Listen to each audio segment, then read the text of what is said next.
Baracas es un proyecto que nace de una inquietud, pues es un proyecto de soberanía alimentaria disfrazado de panadería. ¿Qué es eso que está produciendo el territorio de lo cual nos podemos sentir orgullosos? Que en realidad hace que construyamos esa identidad. Creo que yo soy una persona muy curiosa, pregunto mucho todo el tiempo. ¿Por qué si producimos los mejores cafés del mundo nos tomamos los cafés más malos? Para mí es muy importante siempre conocer a la persona que hay detrás. Mucha gente dice, sí, Baracas es caro. Y yo digo, pucha, venga, le muestro mis números para que entienda por qué no es caro. Es costoso porque yo creo que el alimento, bueno, hay que pagarlo. Tú no tienes ningún reparo en ir y pagar 50.000 pesos por entrar a una discoteca, pero cuando yo te digo que pagues 30.000 pesos por comerte un buen desayuno, eso te parece costoso. La vida siempre me ha dado una bendición muy grande, es trabajar alrededor de mujeres muy poderosas. O sea, yo trabajo alrededor de mujeres muy lindas. 8 de 10 arepas que nos comemos no son colombianas. ¿Qué va a suceder? Que cuando volteemos a mirar qué se está sembrando en Colombia, quién está produciendo algo, no vamos a ver nada. O sea, al final el valor que lo pone es el valor comercial. Si hay quien lo compre, hay quien lo siembre. Y resulta que el pan no es malo. Lo malo es el tipo de pan que comemos.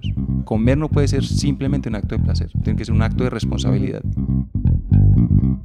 Hola y bienvenidos en Locali. Soy Luisa, su anfitriona, y les ofrezco la oportunidad de conversar con emprendedores que impactan a Cali, que hacen las cosas bien y con pasión. Porque sí, en Cali pasan cosas increíbles.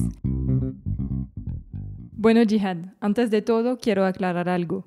¿Se dice pan o pam? Pues mira, Luisa, que para nosotros ha sido muy importante jugar con el lenguaje o la jerga local. Y aquí en Cali, pues no se le dice pan, sino pam.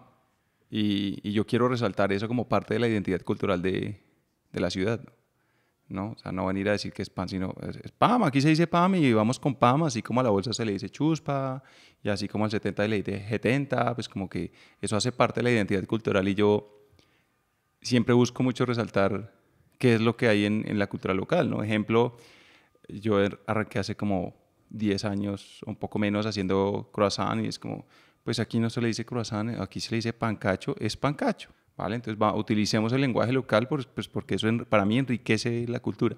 Y pam es de Cali. Pam es de Cali y no más de Cali. No más de Cali. Nadie más puede decir que es de otra ciudad. Al principio cuando llegué yo no me daba cuenta que decían pam, que estaba bueno, es pan. Y un día un chef me dijo, ¿sabes que aquí dicen pam? Y ahora lo noto siempre. Es pam. La gente dice pam. Y así se queda. Ajá. Bueno, ya sabemos. Bueno, entonces muchas gracias por aceptar mi invitación. Empecé mi podcast hace 2 meses y pues obviamente que cuando tenía este proyecto pensaba mucho en ti. Y pues desde que empecé este podcast también, cuando pregunto quién más me recomiendan, y de una Jihad de Baracas, Jihad de Baracas. Entonces aquí estamos por fin. Gracias. No, gracias a ti. Y para mí pues eres un poco el referente de lo local en Cali. No, muchísimas gracias. Yo creo que habemos muchas personas trabajando en eso y eso es muy bonito, pues porque se ve que entre más personas lo hagamos, pues va a resaltar más aún aquello que queremos mostrarle a otras personas, ¿no? Y me parece muy bonito pues que hayas abierto este espacio para hablar y para conocernos más al respecto, porque muchas veces uno ve un lugar desde afuera, pero no sabe qué es lo que hay en el corazón de él. Uh-huh. Sí, entonces hoy vamos a ir en el corazón de Bueno, Baracas y el tuyo. Bueno, primero me puedes decir quién eres, Jihad Gataz, y qué es Baracas. Bueno, te cuento, yo soy Jihad Gataz, soy de ascendencia libanesa, pero lo decía chistando con un amigo, yo le decía que era más caleño que el pan de bono. O sea, yo nací en Cali, me crié en Cali y siempre he vivido en Cali. Sin embargo, mis orígenes son árabes, son libaneses. Mis padres llegaron hace mucho tiempo. Tus padres, los dos, son de Líbano. Son de Líbano. Entonces, en la casa siempre hemos tenido una influencia alrededor de la cocina muy fuerte. O sea, digamos que en la cultura árabe la cocina es el centro de todo. Absolutamente todo pasa alrededor de la cocina. Y a mí siempre me ha gustado eso mucho. O sea, a pesar de que hace tiempo, digamos, la cocina no era muy abierta para los hombres por un tema, no sé, de machismo o no sé qué vainas, pues yo entraba a la cocina, ¿no? Yo siempre he estado rodeado de mujeres y mujeres muy lindas y digo yo hoy en día muy poderosas. Y no me dejaban estar en la cocina, me decían aquí los hombres no pueden estar y yo la verdad nunca entendía por qué, ¿no? Pero pues siempre me hacía por un ladito ahí y siempre veía, siempre he sido muy observador. Entonces, pues siempre he tenido esa cercanía a la cocina inconscientemente, ¿no? Yo estudié administración de empresas, pero hoy en día digo que soy un desadministrador porque, o sea, no me gusta. Y bueno, arranco con este proyecto hace 11 años, mucho pensando desde esa inquietud de, pucha, ¿quién soy yo? ¿No? Porque tengo un origen que no es de aquí, pero nací, crecí aquí, entonces como ni soy de aquí ni soy de allá. Como yo. Sí, un poco, tal vez compartimos eso y hoy en día yo creo y hablo mucho de, pues uno es de aquel lugar a donde pertenece o echa raíz o le genera un vínculo identitario, ¿sí? O sea, la identidad para mí se convierte en un referente muy importante y el alimento es tal vez el mayor referente en términos de identidad, ¿no? O sea, todo lo que comemos nos habla de nosotros. Y es por eso cuando decías que tus padres son del Líbano y que todo gira alrededor de la alimentación, seguramente es porque como son de afuera, la manera de relacionarse más que todo con su cultura es comiendo. Con la comida.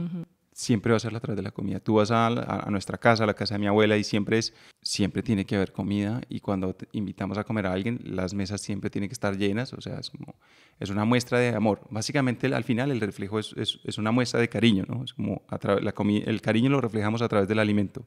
Y me preguntabas, bueno, un poco por Baraka, así como para resumir un poco esto, y es un proyecto que nace de una inquietud.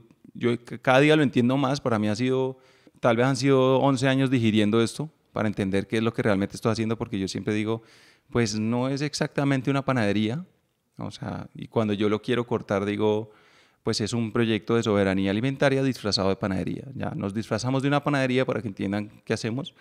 Sin embargo, es un proyecto que tiene 3 propósitos principales.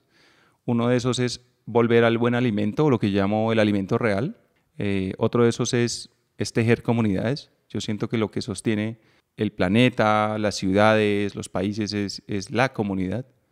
Y lo tercero es cuidar el territorio, que es como, vuelvo a lo mismo que dije ahora, o sea, si hacemos parte de este territorio, como nosotros, a partir de la iniciativa que hagamos, cuidamos el espacio. Si nosotros debemos ser unos cuidadores del espacio y no solo venir a extraer de él. Entonces ahí dije muchas cosas muy resumidas. Entonces, pues el concepto de Baraka es lo que dijiste, pero ¿cómo lo pones real en la mesa? Bueno, muy buena la pregunta y entonces a veces va la gente a Baraka buscando comida árabe y es como yo no vendo comida árabe y tampoco vendo comida internacional y tampoco, o sea, para mí ha sido difícil ponerle un tag y decir es que mi comida es, no sé, francesa o libanesa o italiana, es como yo hago un poquito de todo, yo rescato técnicas de muchos lugares, o sea, yo respeto mucho la técnica y el proceso y eso lo que hacemos es que lo adaptamos a los ingredientes. Entonces, ¿cómo hacemos para que esto se vuelva real y pase de ser un discurso a ser una acción? Vuelvo y te digo, como a través de la comida expresamos tanto, entonces para mí siempre ha sido fundamental partir del ingrediente. Y yo sí me fijo mucho de que el ingrediente venga de aquí y yo no me gusta meterme en el tema de lo local, pues porque es que está de moda y ahora hay que apoyarle, sino más porque yo sí creo firmemente, y lo dije ahora, que el alimento habla del territorio y de esa es la manera nuestra de construir lo que somos. Hoy en día tenemos un problema grandísimo, creo yo, y es que como tenemos tanto acceso a información, a redes, a Instagram, todo el día estamos scrolleando en los teléfonos y en todo, siempre estamos más afuera que adentro, siempre estamos más allá que acá y no logramos identificar qué es lo valioso aquí, qué es lo que nos enriquece a nosotros aquí, que nos hace mucho más ricos que cualquier otro lugar y que no tenemos que estar viendo, o sea, qué es lo que está pasando en otro lado. O sea, yo no entiendo por qué nosotros nos tenemos que sentir orgullosos de que, no sé, aquí la comida italiana o la pizza o la hamburguesa, o sea, sean uno de los principales motivos de consumo cuando uno sale a comer. O sea, eso no, a mí no me hace orgulloso de nada, ¿no? Entonces, volviendo al tema del alimento, yo siento que la mejor manera de expresar todo esto es con un plato o ni siquiera un plato, un alimento en la mesa. La manera más fácil de hacerlo para mí cuando yo empecé a hacer esto era el pan, ¿no? Volvemos al tema de la cultura. En muchos lugares del mundo, pero digamos que en el Líbano especial, si no hay pan, no hay comida. Es un poco lo que pasa en México, si no hay tortillas, no hay comida, punto. Es así de sencillo. Y hablas de una francesa, entonces yo sé qué estás diciendo. Los europeos también son muy así, ¿no? O sea, si no hay pan, o sea, no me invites a comer. En el Medio Oriente pasa mucho, aquí en Colombia es la arepa. O sea, yo digo que si nosotros no hubiéramos tenido esa influencia tan fuerte de la colonia, tal vez la arepa, los procesos a base de yuca, serían ese pan para nosotros, ¿no? Y tendríamos una identidad muy fuerte, que tú lo ves en algunas regiones de Colombia. Eso se ha venido perdiendo un montón, ¿no? Precisamente por toda la influencia que traemos de afuera. Entonces, yo, de alguna manera, lo que hago es, bueno, ¿qué ingredientes nos da la tierra? Porque si la tierra nos la está dando es porque sabiamente por miles de años ha venido evolucionando este ecosistema para entregarnos ingredientes que muchas veces ni siquiera conocemos. O sea, hace poco, por ejemplo, hace poco, y estoy hablando hace unos años, te hablo desde mi experiencia, conocí yo el pipilongo, yo no sabía qué era el pipilongo. No sé cuánta gente sabe qué es el pipilongo, pero es como, ¿por qué importamos pimienta de otros lugares teniendo pimienta aquí? Aún haciendo una salvedad, y es que nosotros producimos pimienta en el Putumayo, ¿no? En el Putumayo se producen las mejores pimientas que hay. Sin embargo, aquí en el valle tenemos el pipilongo. Que se usa ¿sí? como que es una pimienta. Es un tipo de pimienta de la familia de las piperáceas, pero lo que yo digo es un sabor local. Y muchas veces tú ves que los árboles de pipilongo se pudren porque o no sabemos qué hacer con ello, no sabemos qué es, o simplemente, o sea, no le vemos un valor. O sea, al final el valor que lo pone es el valor comercial. Si hay quien lo compre, hay quien lo siembre. Entonces, tal vez y aquí de pronto me adelanto a unas preguntas que vas a hacer más adelante, es como cuáles son esos retos detrás de la cocina local. Y es un poco eso, es como tú puedes ir y descubrirla, o descubrir ni siquiera, entender que existe la pimienta o el pipilongo y que lo vas a utilizar en algún plato tuyo. Ejemplo, nosotros tenemos una soda a partir la llamamos soda criolla, que se hace con pipilongo. Entonces tú puedes ponerla ahí, sin embargo, que eso se vuelva comercial, que la gente hable más de eso, que hay personas que decidan apostarle a eso a través de un cultivo. Estamos hablando ya de mucho tiempo de evolución y casi que pelear contra el mercado. ¿no? Todo el tiempo decir, pues Instagram no te está mostrando la soda de pipilongo o te está hablando del pipilongo. No al nivel masivo o trendy que lo podría hacer. Ahora está, por ejemplo, súper de moda el pistacho. ¿no? Entonces, cualquier cosa a la que le eches pistacho, pues tienes más likes, más views, entonces voy a hacer pistacho. A ver, yo no tengo nada en contra del pistacho, me encanta, o sea, ¿sí me entiendes? O sea, en el Líbano, o sea, el pistacho es muy rico, pero eso lo producen esos territorios, ¿sí me entiende? Sí. Y esos territorios se apropian de esa cultura porque es de ellos. Nosotros todo el pistacho lo importamos, nosotros toda la almendra la importamos. Entonces, ¿qué es eso que está produciendo el territorio de lo cual nos podemos sentir orgullosos? Que en realidad hace que construyamos esa identidad. Y así te puedo seguir hablando de un montón de procesos. Ejemplo, te voy a hablar de otro que conocí hace también muy poco, y yo con esto te digo muy poco porque es que yo siento que, voy a hablar desde mi persona, o sea, yo tengo mucha ignorancia alrededor de toda esa riqueza gastronómica que tiene Colombia. O sea, hace 2 años, menos de 2 años, tal vez un año largo, conocí la papachina, que es este tubérculo que se da en todo el litoral pacífico. Rascadera, papachina, o sea, tiene achín, tiene varios nombres, ¿no? Pero es un tubérculo con el que esas comunidades se han alimentado por mucho tiempo. Nosotros aquí no sabemos qué es. ¿No se ve muy bonito? Sí, no se ve muy bonito. Pero puede llegar a tener más nutrición que cualquiera de los otros ingredientes que se están utilizando, por ejemplo, en la bienestarina, que es como esta mezcla que utilizan para darle a niños de la primera infancia. Entonces tú dices, oye, si tenemos un ingrediente tan potente, muchas veces, ¿por qué tenemos que estar importando cosas desde afuera? La quinoa sí, muy chévere, pero ¿por qué tenemos que traer quinoa de Bolivia si aquí tenemos harina de papachina? ¿Sí me entiendes?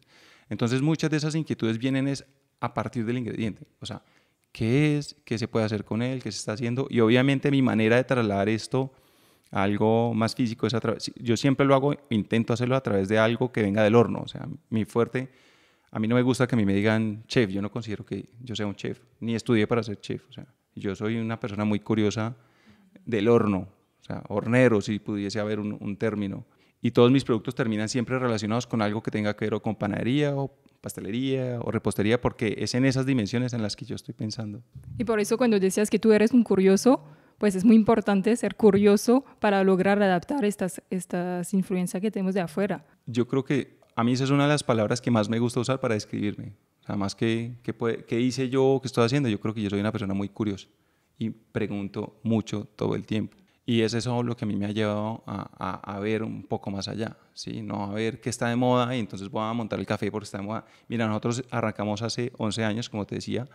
El pan hace 15, pero digamos, te voy a hablar del café específicamente. Hace 11 años hablando de café. Hace 11 años difícilmente estábamos hablando de Juan Valdés, que había aquí en Cali. O sea, nosotros comenzamos a hablar de un café de especialidad, cuando yo no soy especialista en café, te digo, pero yo sentí la curiosidad y mi razonamiento siempre era, ¿por qué si producimos los mejores cafés del mundo nos tomamos los cafés más malos? Te estoy hablando de hace 11 años, ¿no?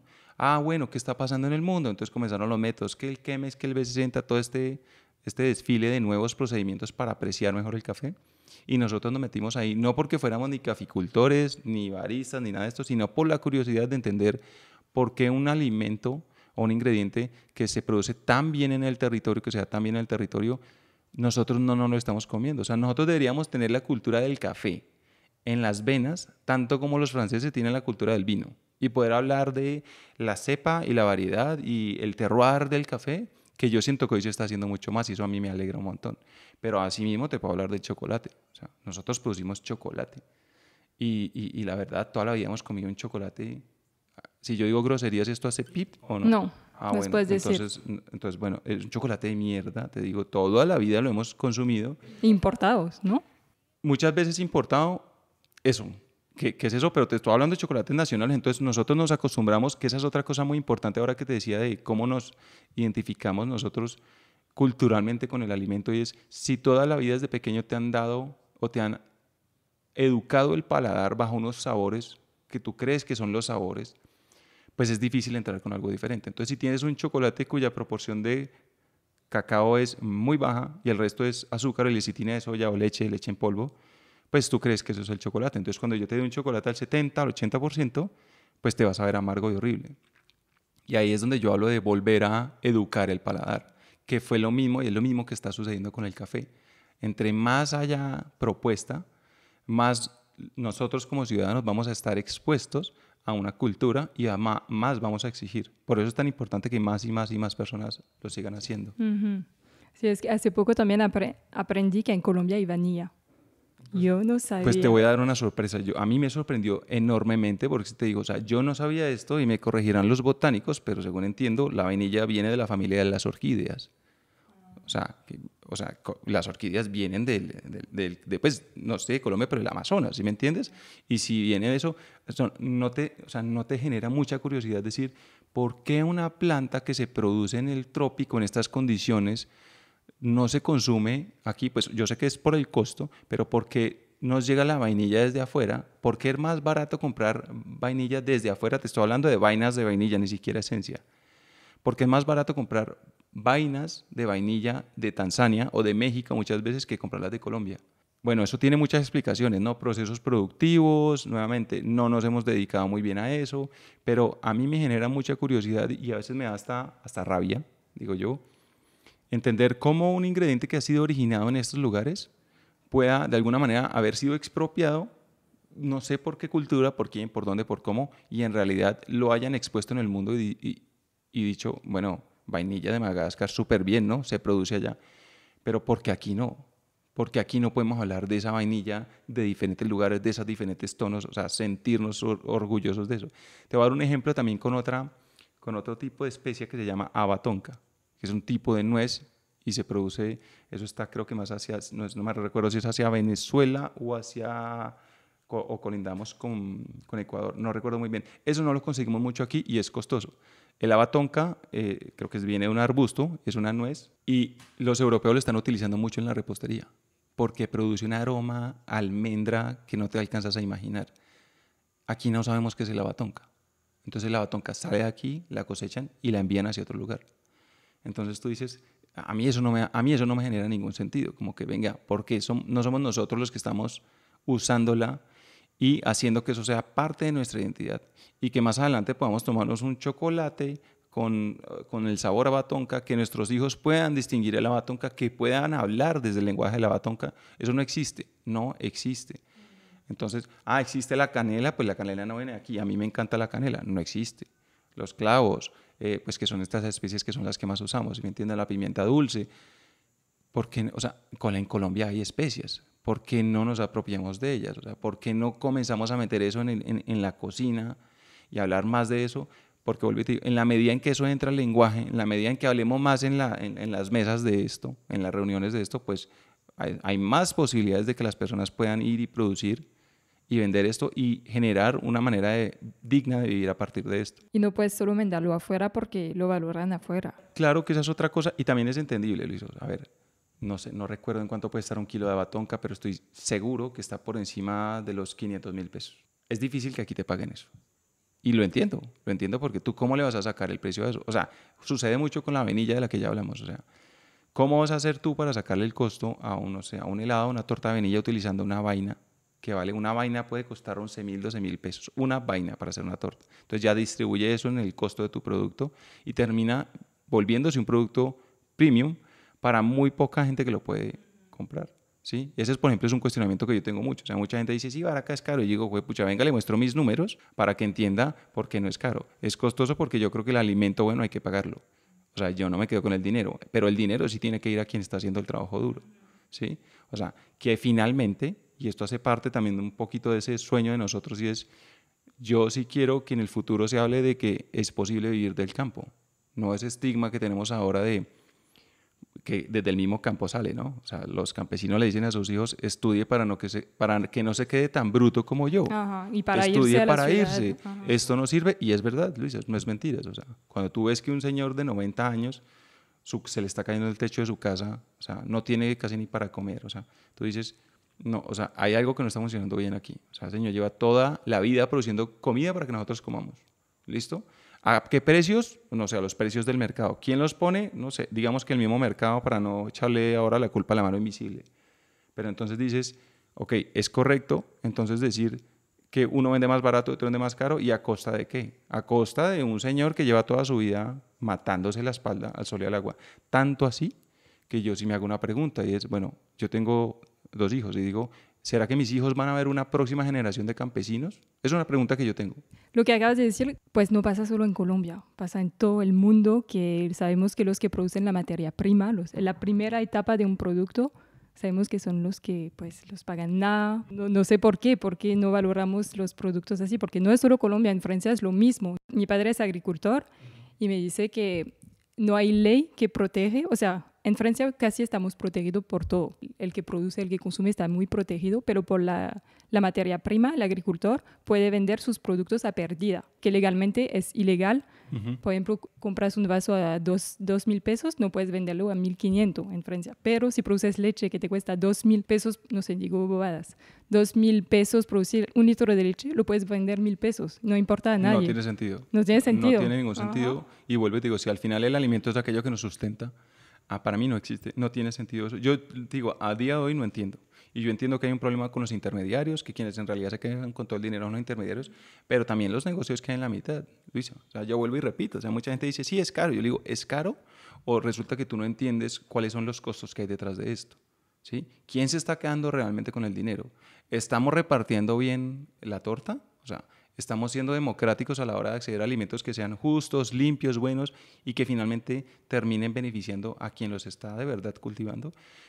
Y eso que no hemos hablado de las semillas, ¿sí? En la medida en que hayan menos campesinos, pues se va a perder mucho más. Ahora que hablábamos de esa riqueza cultural, se va a perder mucho más esto. Y tú lo ves, por ejemplo, tú vas a comprar maíz. O sea, digamos, yo no diría que banderas, porque yo muchas veces digo, en vez de, o sea, yo hablo mucho del maíz, entonces digo, en vez de estar vendiendo pan, deberíamos vender arepas, ¿no? Pero yo no sé hasta qué punto eso es una pelea perdida o al menos utópica en mi caso, porque tú dices, vale, el maíz importado transgénico, ¿sí? Vale, no sé, 1.500 pesos el kilo. El maíz producido nativo, de semilla criolla, producido por una familia, por alguna comunidad, vale 8.000 pesos el kilo. ¿Tú cómo haces para hacer eso comercialmente viable? Entonces vuelven estas preguntas, ¿no? Pues, pucha, ¿cómo hacemos para que pase de ser una historia romántica y digamos, vale, vamos nosotros a salvaguardar nuestras semillas, a ser soberanos en el alimento, a decir, pues que también, o sea, la gente tiene que vivir de algo, ¿sí me entiendes? ¿Cómo hacemos para que eso sea viable? Y es como, claro, cuando tú vas al supermercado y te dicen, tengo el maíz amarillo, el morochito, el cariaco, que vale 8.000 pesos el kilo, y le tengo este de 1.500, tú dices, no, yo necesito comer. O sea, muy bonito lo otro, entonces se vuelven ingredientes de lujo.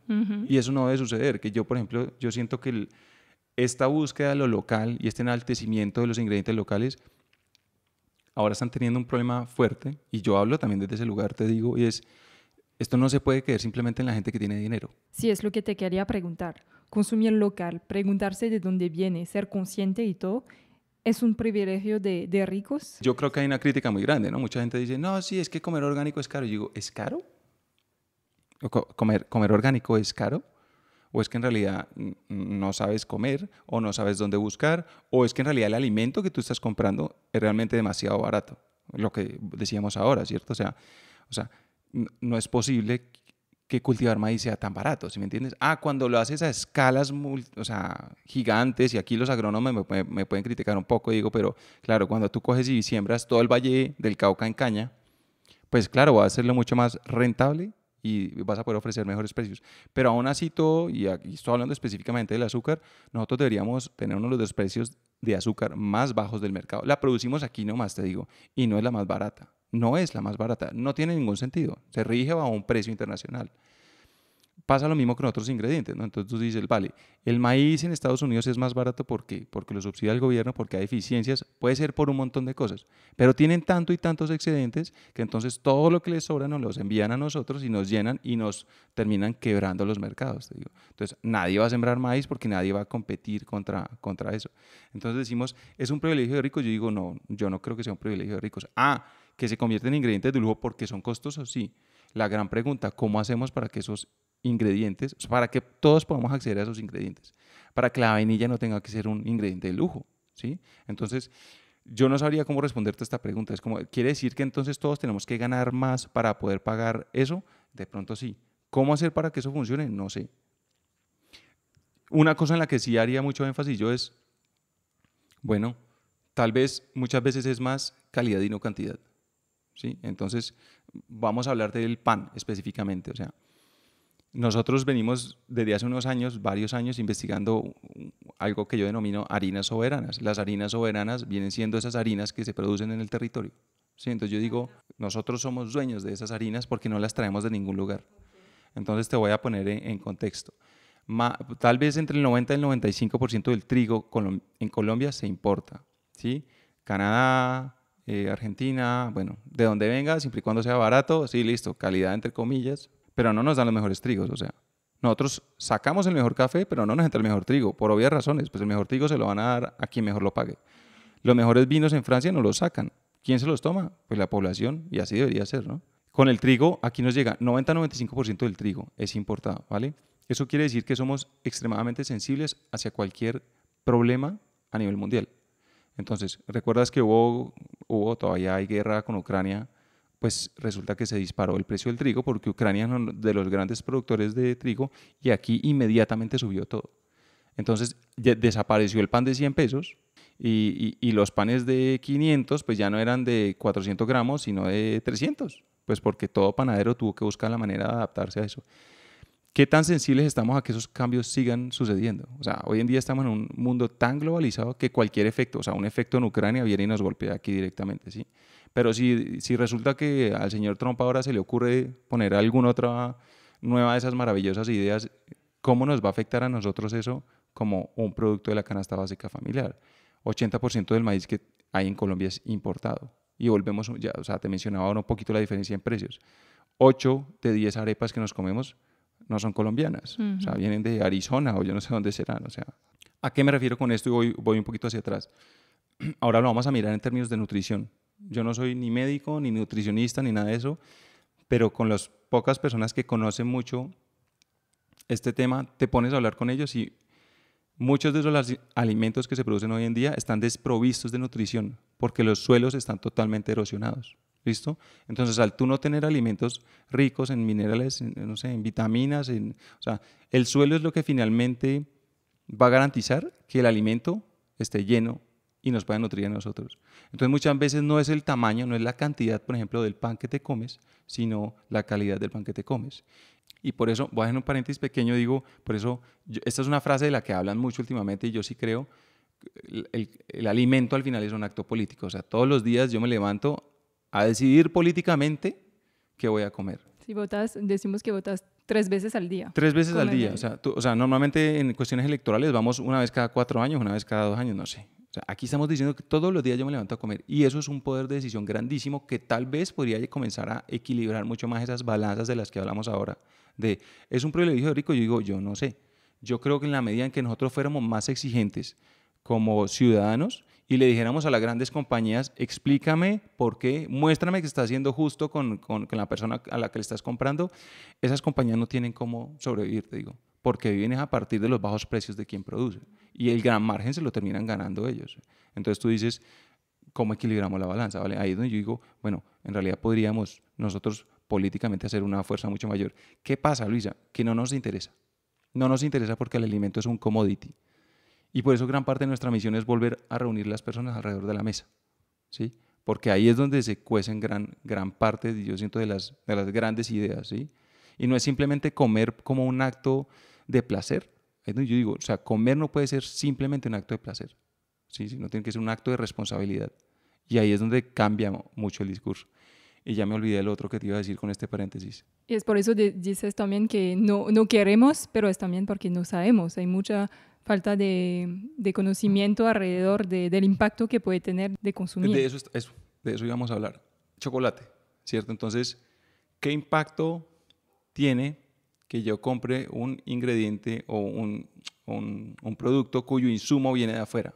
¿Vale? Intentemos hacer el tracking, ¿vale? Yo compro pan y si el 90-95% de esa harina viene de afuera, eso quiere decir que gran parte, o sea, digamos que una fórmula panadera, estamos hablando del 100% de una fórmula de pan es la harina. Entonces estamos diciendo que de esa fórmula de harina, una parte muy representativa se va a ir afuera, ¿sí? ¿Quién se queda con el dinero? ¿No?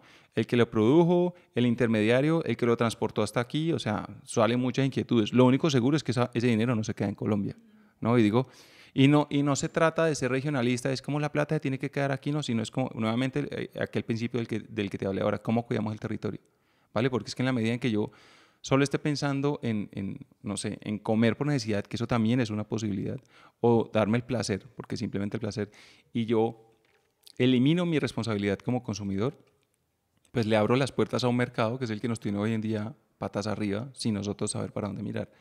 Te iba a hablar del chocolate, decía, vale, uno de los chocolates que estamos utilizando ahora viene de Guapi, de un colectivo de mujeres productoras que se llama Chocomake.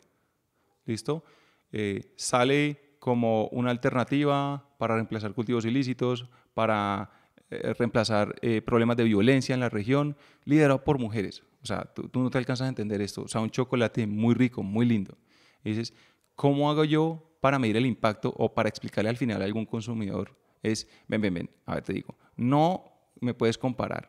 No puedes comparar el chocolate de estas personas donde tú estás haciendo una acción importante para cambiar vidas. O sea, estamos hablando de vidas, no estamos hablando de números ni de rentabilidad, con este chocolate de acá que ni tiene la misma calidad, ni va a terminar impactando la manera. Entonces tú dices, ahí donde yo te digo, la decisión es en serio, es muy crítica, es una decisión muy importante y es mucha responsabilidad. O sea, no puede ser lo mismo comprar este chocolate que el otro chocolate. Y pues, ¿quién tiene la responsabilidad? ¿Será el consumidor el que compra o más bien la empresa la que vende? Yo siento que son las dos, pero te voy a hablar desde la empresa. Si a mí no me lo piden, pues yo no lo hago.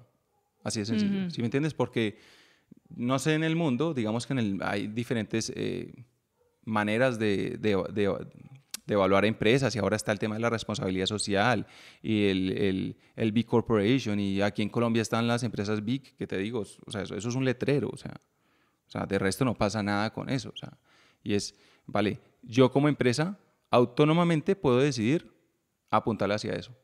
¿Me van a pagar más? No. ¿Me van a reconocer más?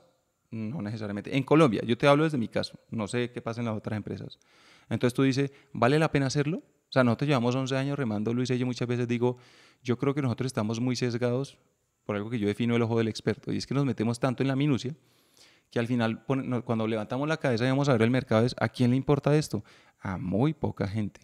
Entonces es cuando este tipo de negocios comienzan a tambalear y decir, pues pucha, ¿será que comenzamos a vender pizzas y salchipapa para sobrevivir o qué hacemos? Pues porque es que o no nos entiende el público, pues no sé, digamos por educación, por mercado, por lo que sea, o nosotros no sabemos cómo comunicar esto. Pueden haber muchas aristas ahí. Entonces, por un lado es uno, como empresa decidiendo autónomamente hacerlo, no porque eso vaya a generarte un mayor incremento de ventas, sino insisto, por un tema de responsabilidad, ¿sí? De responsabilidad con el cuidado de la tierra, la comunidad y el alimento. Y por otro lado, del consumidor. El consumidor hoy en día tiene mucho acceso a la información, te digo. Lo que pasa es que, y yo te lo digo porque yo lo veo, yo manejo parte de las redes que tenemos en Baraca. Tiene mucho más like y mucho más views un video donde yo haga cualquier payasada. Y o sea, hace un tiempo publicamos un video donde yo estoy oliendo una cascarilla de cacao y todos los días recibo un comentario diciendo, le metió el bigote al cacao, le metió el bigote a la harina. Eso es en lo que está pensando la gente, ¿sí me entiendes? Tiene mucho más view algo donde yo haga algo gracioso y la gente se ría, o sea, al final es entretenimiento, a un video donde yo le estoy diciendo, es que el chocolate viene yo no sé de dónde, es que es importante, es que tenemos que cuidar esto. O sea, eso lo ve mi mamá y otras 3 personas, o sea, no hay más. Entonces tú dices, eso está en manos de parte y parte. Yo no creo que le pertenezca más a uno que a otro. Sí. Bueno, volvemos como empezaste Baraka y todo. ¿Por qué te apasionaste y te emocionaste por el pan? ¿Por qué este producto en particular? Yo te cuento, siempre cuento esta historia, es cuando íbamos al Líbano, cada 8 días el pan era cuestión de mujeres, era algo que solo hacían las mujeres pues en mi familia. Entonces cada 8 días se reunían las mujeres de la familia, una noche antes preparaban la masa madre, uno pues no sabía de qué estaban hablándole, y por las mañanas sucedía esto que era como un acto muy bonito comunitario donde se sentaba alrededor el vecino, la vecina, estamos hablando de cada 8 o 15 días que se producía el pan, y nos sentábamos o sea, literalmente en el piso, ¿no? Estos hornos son en el piso, y yo me sentaba a ver a mi tía o a mi abuela estirar el pan, es un pan diferente, lo que llaman aquí pan servilleta, y ellas hacían el pan y ese pan recién salía del horno lo juntaban con cosas que sacaban de la huerta, ¿no? El tomate, el pepino, la aceituna, la hierbabuena, cosas que no son complejas de hacer, o sea, te digo, o sea, ¿qué elaboración tiene un pepino? ¿Qué elaboración tiene un tomate? Pero cuando tú te comes un tomate que viene de una semilla que ha sido respetada, que tiene un proceso respetado, es el mejor tomate de tu vida. O sea, tú no necesitas más que ese tomate, ¿sí? Entonces yo me comía el pan junto con estas cosas y un queso que se llama queso labne, productos 100% campesinos, que hablaban del territorio, que hablaban de la historia del lugar. Y para mí eso sabía demasiado rico, te digo. Y no solo por el acto de comer, sino lo que se generaba alrededor, ¿no? Tú te sentabas con el vecino, con la vecina, con la misma familia. Eso se volvía un acto de amor, ¿sí? De amor incondicional, donde compartías, o sea, eso no tiene ningún valor comercial. ¿Cuánto vale producir el pan de la familia? O sea, como que, ¿cómo haces tú para ponerle un precio a eso? Ah, es más barato comprarlo en el supermercado o en la tienda, seguramente. Pero ¿y qué pasa con todas esas otras cosas que suceden alrededor? O sea, eso es invaluable. Y eso se ha perdido porque ya no tenemos el tiempo para hacer eso. Ya no tenemos el tiempo para cocinar en la casa, ¿sí me entiendes? O sea, hay que llegar, trabajar, cocinar lo más rápido posible, dormirnos temprano porque mañana hay que trabajar.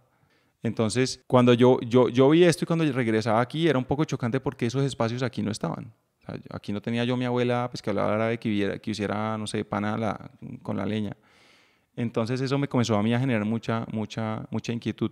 Y luego hace unos años, como en el 2012, esa curiosidad me lleva a hacer una maestría en economías de transición, ¿sí? Aquello que hoy en día llaman economías circulares, economías naranjas, todas estas cosas, que es, bueno, o sea, ¿cómo hacemos para entender que nosotros no somos el centro del universo, sino que hacemos parte de un sistema? ¿Vale? Entonces yo estudié en un lugar que se llamaba Schumacher College, y en este lugar hacían pan de masa madre. Y era una señora que por las noches hacía un proceso todo misterioso, se llamaba Vory, y los fermentos, es un tema, no, es una vaina como muy misteriosa, a mí eso me llamaba mucho la atención. Y ella me enseñó a hacer pan y yo dije, pucha, es muy loco, ¿cómo haces para no, cómo es posible que no le tengas que agregar levadura al pan, ¿no? Entonces comienza toda esta investigación y a mí eso me apasionó mucho, ¿no? Y entonces yo regreso a Cali.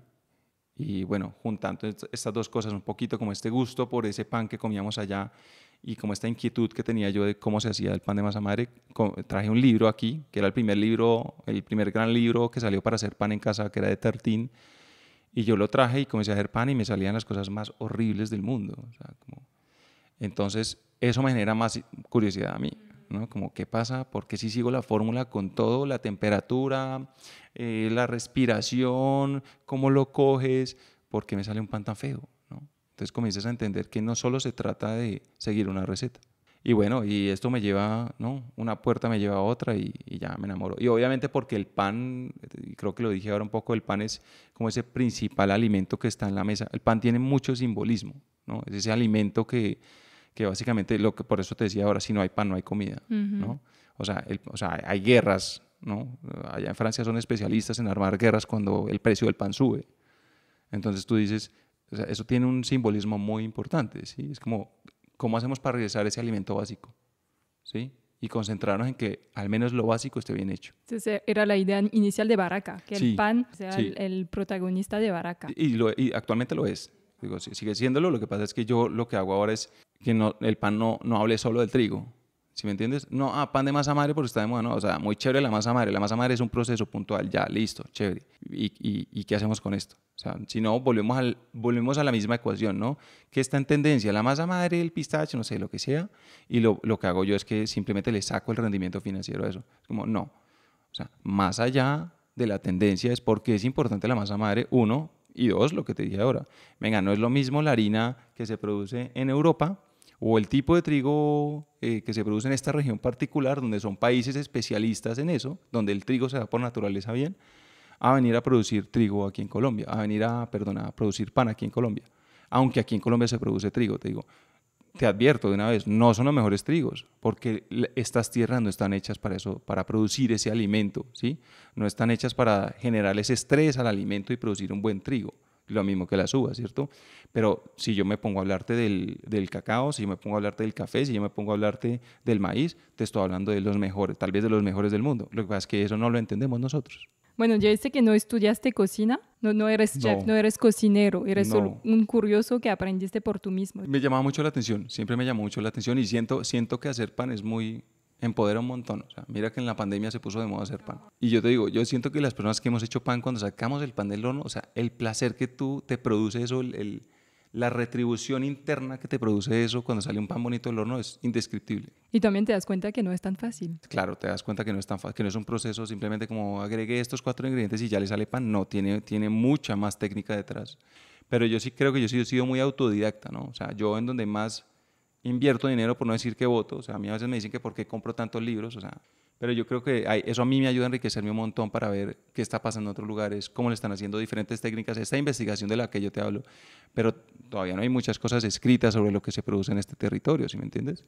Alrededor del pan estoy hablando, ¿no? O sea, gracias a muchas personas que se han dedicado hoy a través de la escritura y de editoriales muy buenas que hay ahora a hablar de la cocina colombiana y siento que cada vez son mejores. Y eso me parece muy lindo, ¿no? Porque en la medida en que eso quede escrito y pueda pasar a las próximas generaciones, pues nos vamos a poder apropiar de ello. Pero eso está viniendo a pasar últimamente, ¿no?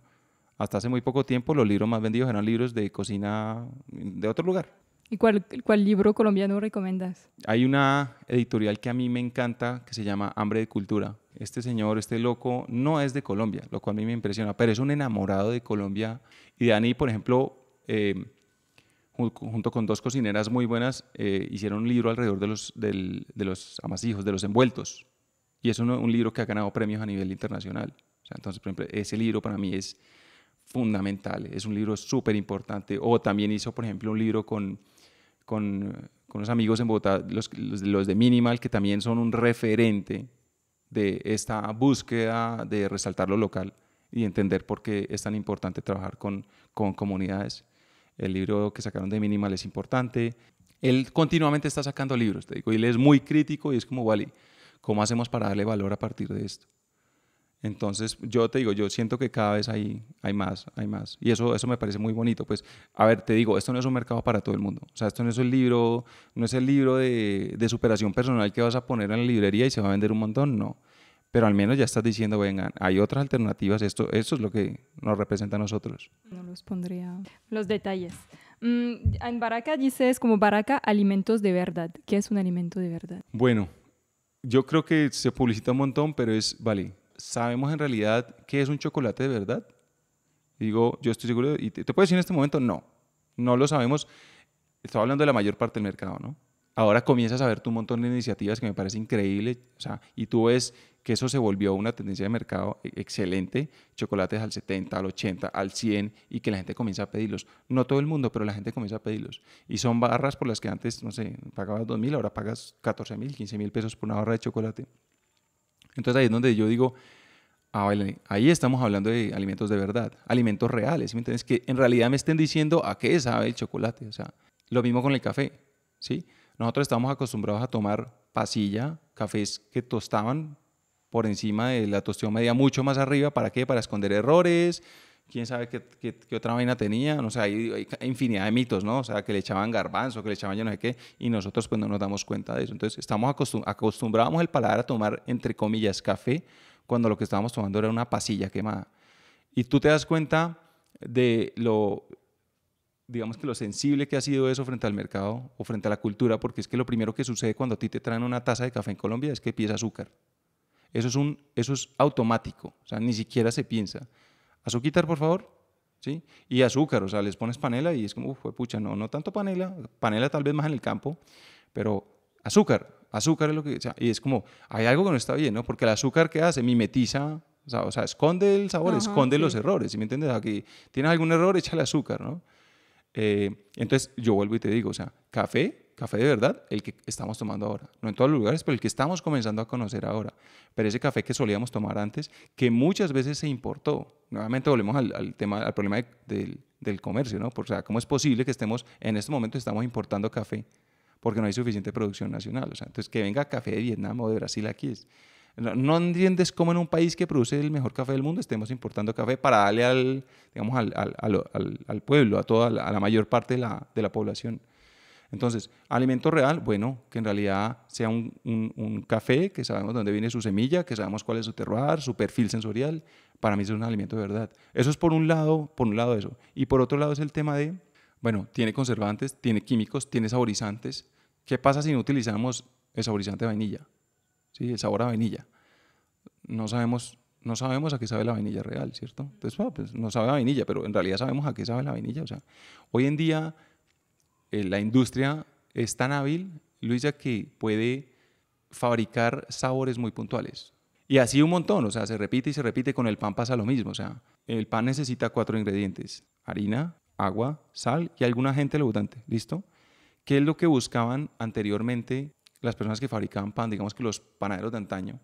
A partir de esos 4 ingredientes era resaltar lo máximo posible el sabor del pan. Por eso esas fermentaciones largas lo que hacían era identificar, vale, este tipo de trigo de invierno o este tipo de trigo rojo, este tipo de trigo duro, tiene un perfil de sabor diferente al perfil de trigo que viene de otro lugar o que tiene una estacionalidad diferente. Entonces, tú podías entender a qué sabía el pan de acuerdo a ese desarrollo que había. Hoy en día, ¿qué pasa? Como la harina está desprovista de todo, o sea, le remueven todo y la masifican y producen un tipo de trigo, ¿sí? 1, 2, no sé cuántos eran, frente a miles que pueden haber. Entonces, ¿qué haces tú para darle sabor a algo que ya no tiene sabor? Pues tienes que utilizar un montón de ingredientes más, ¿no? O sea, el campesino originalmente, me atrevo a decir esto, o sea, no iba a meterle mantequilla al pan porque sí, porque la mantequilla es un recurso precioso, ¿sí? O huevos, pues mejor nos comemos los huevos, ¿no? O azúcar, el azúcar antes era costosa. Entonces dices, ¿qué tenía que hacer el panadero? O sea, ese personaje que se dedicaba a hacer el pan, pues a resaltar el máximo sabor del pan posible, pero a partir del ingrediente. Hoy en día eso no sucede así. Hoy en día tú puedes jugar un montón con diferentes aditivos que le puedes agregar al pan para que el pan sepa algo. Pero si tú vas a la línea plana y utilizas 4 ingredientes, el pan no te va a saber a nada. A nada te va a saber. Entonces tienes que llenar el pan de otras cosas, ¿no?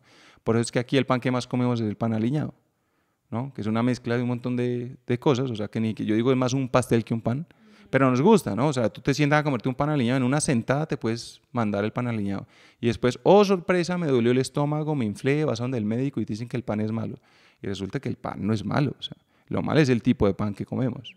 Dices también que hay un problema en el sistema alimentario, pues lo hablaste un poquito, pero ¿cuál es el problema? Pues creo que hay muchos problemas y hemos hablado de esos, desde cómo funciona el comercio, o sea, quién está detrás del comercio, qué es lo que manda todo este comercio, y yo creo que nace a partir de ahí, ¿no? O sea, para mí es una cadena de un montón de sucesos, ¿sí? Tú te demoras 1 año sembrando yuca, 1 año sembrando yuca al sol y al agua, ¿listo?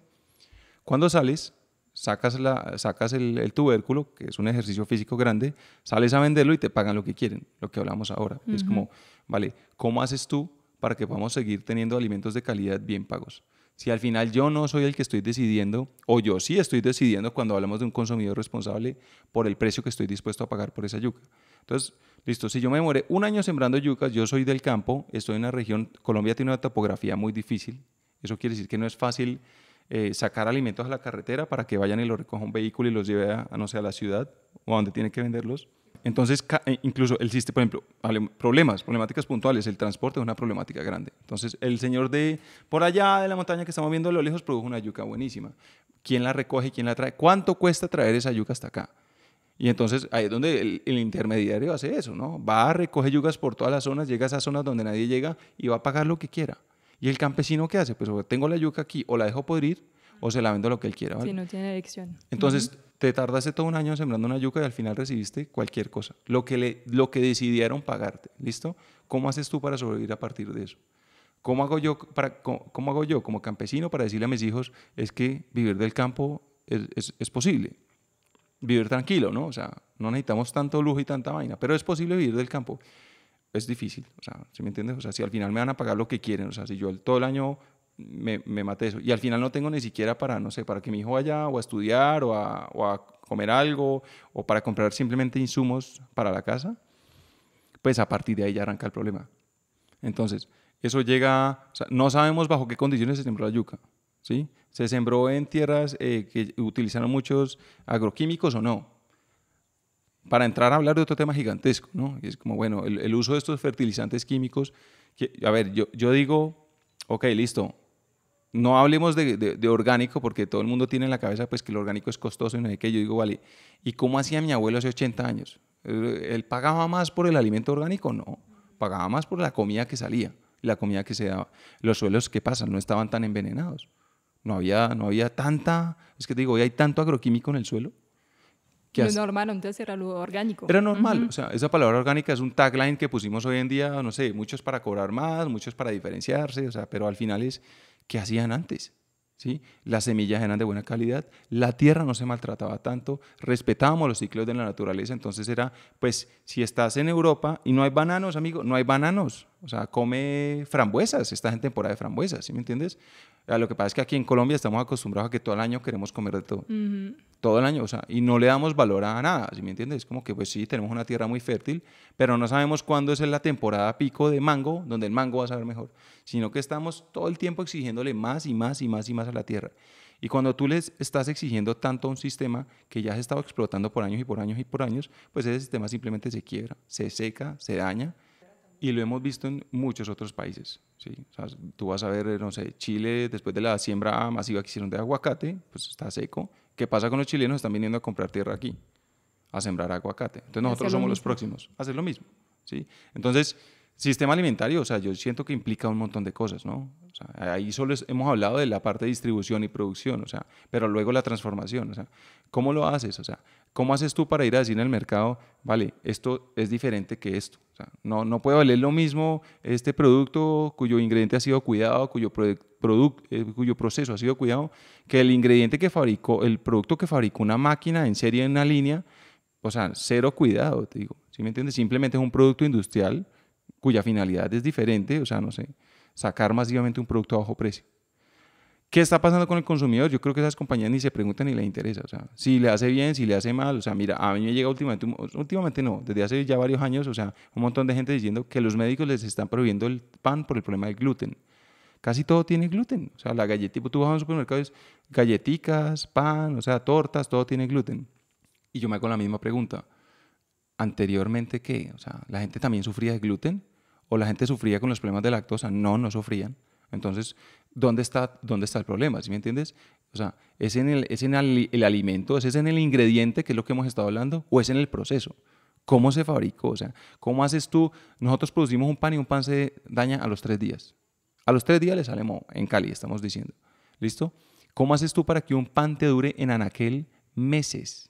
Meses, te digo, si no años. O sea, yo quisiera hacer la prueba de un año, pero es que no podría con eso. ¿Cómo haces tú? Si cuando tú dices está vivo, yo hablo mucho también de alimentos vivos. Los alimentos están vivos. Cuando un alimento tiene, no sé qué le echan, o sea, digamos, hablemos de conservante en general, eso no se lo come ni una cucaracha, o sea, ni un bicho. Yo creo que si lo echas en la selva, eso se queda ahí tal cual. Dices, hay algo que no está bien aquí, ¿no? Entonces, cuando tú transfieres eso a tu cuerpo, dices, vale, si esto no se lo come un animal, ni una plaga, ni nada, pues, o sea, ¿eso qué hace en mi cuerpo? Y ahí es donde volvemos a hablar de sabor, ¿no? De memoria alimentaria, cuando volvemos a hablar de procesos, de ingredientes, y es como, a mí eso, por ejemplo, me ha llevado a pensar mucho. Y ahí todavía no hemos tocado cosas como, porque estamos hablando del sistema alimentario, ¿vale? Pero entonces, en todo el proceso de distribución, y, por ejemplo, el packaging, el empaque, entonces yo hoy en día puedo hacerte un producto que esté desprovisto de todo, pero si te hago un buen empaque, y dice artesanal, ¿no? Y usa los colores adecuados y las figuras adecuadas, pues tú como consumidor simplemente lo vas a comprar porque tú crees que eso está bien. Eso para mí es un engaño al consumidor. Y todo el tiempo estamos cayendo en eso, ¿no? Entonces, eso también hace parte de la problemática del sistema alimentario. Así, una tras otra se comienzan a multiplicar estas problemáticas que tú dices, no es un solo elemento, o sea, el sistema alimentario no es una sola arista por donde podamos entrar y decir, si solucionamos esto vamos a solucionar todo, sino que es un problema sistémico. Y no sé, la verdad, no sé cuál sea la respuesta para arreglar un problema sistémico. Por eso yo hablo de 3 cosas, ¿no? El buen alimento, la comunidad y el cuidado de la tierra. Y tú a tu escala, ¿cómo puedes hacer para, por ejemplo, cuando dices que alguien en la montaña está produciendo su yuca y hay un señor que llega que le compra el precio así y el campesino dice, pues yo lo vendo ya? ¿Cómo tú a tu escala puedes hacer que eso no pase? Pues primero conociendo a las personas, yo creo que es muy importante entender que el alimento no es un commodity y yo no levanto el teléfono para decir envíeme tanto y tanto y tanto, sino que el alimento tuvo un proceso, el alimento tiene a alguien detrás. Y para mí es muy importante siempre conocer a la persona que hay detrás. Vamos, en la medida de lo posible, siempre y cuando sea posible para nosotros, ir y conocer. Muéstrame qué estás haciendo, cómo lo estás haciendo. No por ir a fiscalizar nada simplemente, sino por entablar una relación humana. Al final estos son tejidos. Eso es lo primero. Lo segundo es pagar un precio justo. Vale, yo no te puedo venir a decir a vos que es que me vale, que me des al mismo precio que me está vendiendo la industria. Porque es que es imposible que llegues a ese precio, yo sé. Entonces tienes que llegar a precios justos. Tercero, garantizando una frecuencia de compra.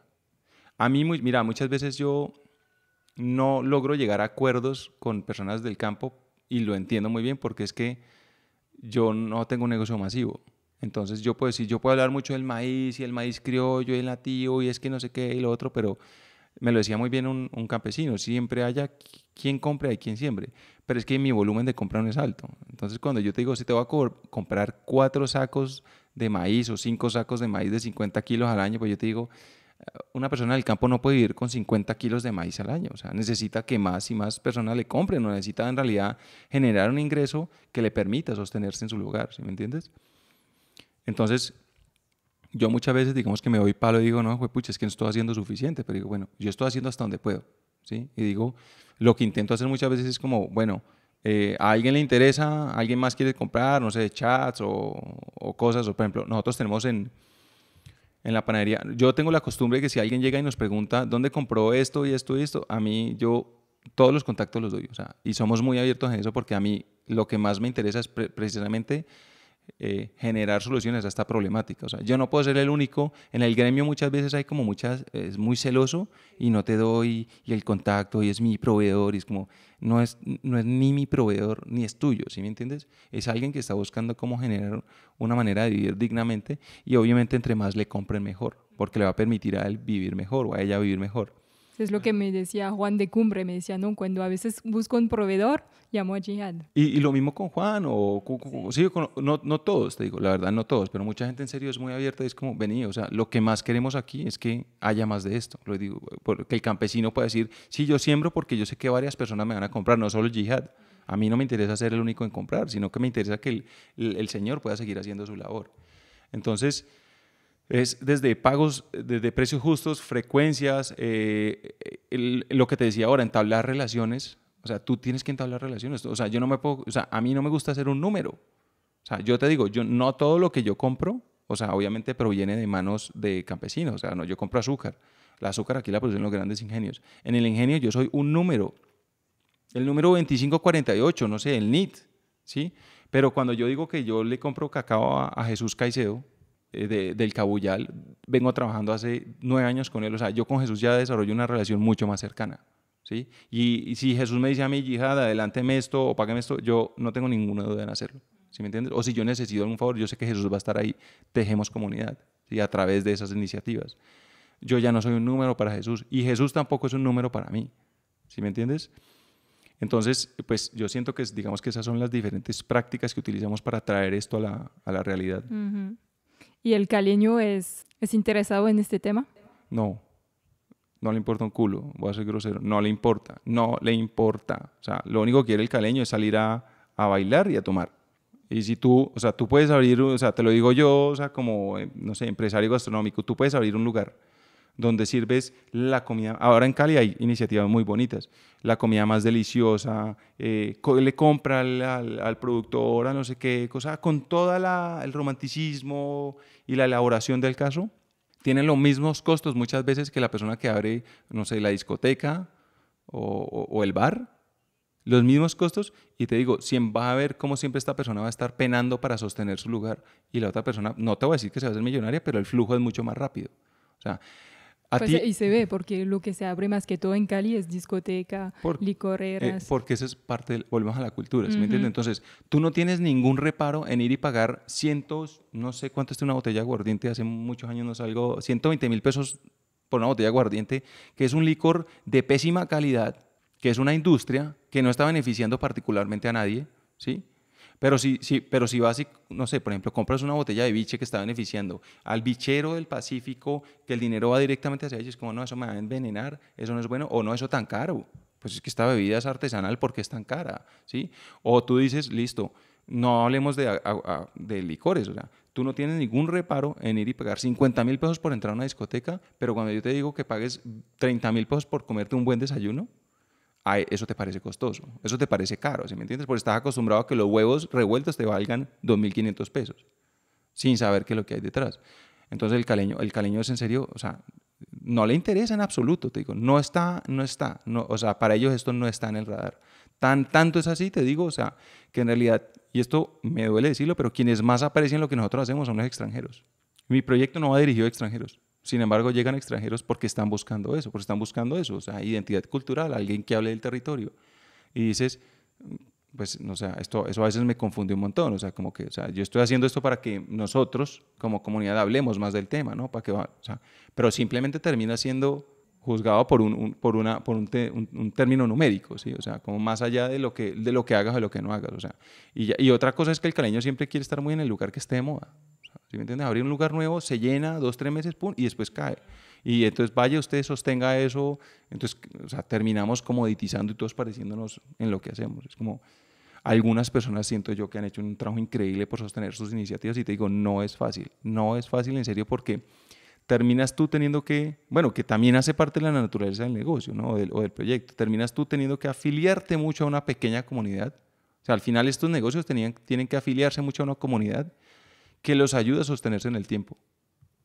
Porque no puedes, o sea, lo que nosotros hacemos, no, es difícil que se masifique, es difícil que se entienda de manera masiva, es difícil que tú vayas a hablar de un ingrediente local y la gente levante la mano a decir, hey, vamos a probar, vamos a entender, vamos no solo a criticar, sino a decir, vale, hablemos de la variedad de chocolate y vamos a entender por qué en este lugar es mejor que en este lugar, o sea, no. Estabas diciendo que emprender es duro, o sea, hacer lo que estás haciendo es durísimo y todo. ¿Y por qué sigues? Pues porque yo siento que uno se enamora de eso, Luisa. O sea, yo siento que esas pasiones que uno tiene que, o sea, cuando tú hablas con algún financiero, cuando tú le dices, mira, este es mi negocio, te dicen, ciérralo, tu negocio no sirve. Pero yo siento que todos vinimos aquí a la vida a hacer algo importante.